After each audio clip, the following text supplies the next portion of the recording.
Brought to you by NBC bearing, भारताची पहिली bearing उत्पादक. कंपनीचे सोशल मीडियावरती वेगवेगळ्या चर्चा सुरू झालेल्या आहेत. नेमकं काय म्हणजे ते सांगतात की प्रोडक्शन सुरू आलंय आणि दुसऱ्या गोष्टी सोशल मीडियावर चर्चा केली, काय सांगा?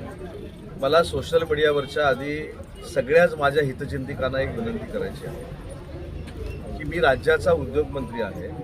राज्याचा उद्योगमंत्री असताना त्या कंपनीची मी पूर्ण माहिती घेतलेली आहे आणि मी माहिती घेऊन स्पष्ट पद्धतीचं वक्तव्य देखील त्याच्यावर केलेलं आहे की कोकणच्या निसर्गाला डॅमेज करणारं प्रोडक्शन किंवा कोकणच्या जीवनावर परिणाम करणारं प्रोडक्शन जर एखादी इंडस्ट्री लोटे परशुराममध्ये नाही, कोकणाच्या कुठच्याही भागात जर निर्माण होणार असेल तर ती आम्ही व्हायला देणार नाही.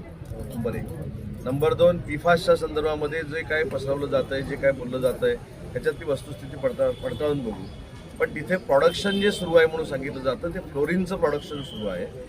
1% कमी प्रोडक्शन ट्रायल बेसिसवर ते त्याला क्युरो अल्काईन असं काहीतरी म्हणतात, आणि क्युरो अल्काईन असं काहीतरी म्हणतात त्या केमिकलला, ते त्यांनी बनवण्याचा प्रयत्न केला होता. त्याचं विघटन त्यांनी तळोजामध्ये केलेलं आहे. परंतु याचं बेसिक थॉट काय आमचा शासन म्हणून, तर लोकांच्या जीवनावर परिणाम करणारी एखादी कंपनी जर येत असेल किंवा निसर्गाची वाट लावणारी एखादी कंपनी जर येत असेल त्याला प्रतिबंध आपण करू.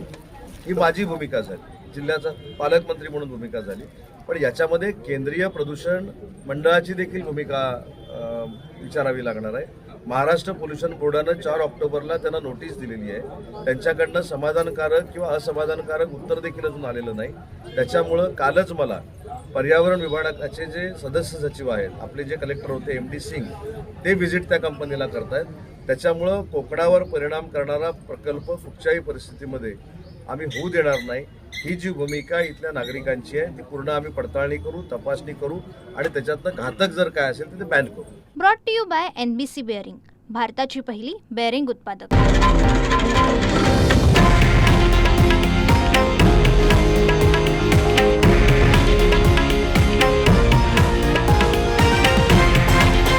हे आहे देशातील नंबर 1 न्यूज नेटवर्क आणि आपण पाहत आहात TV9 मराठी, एकमेव.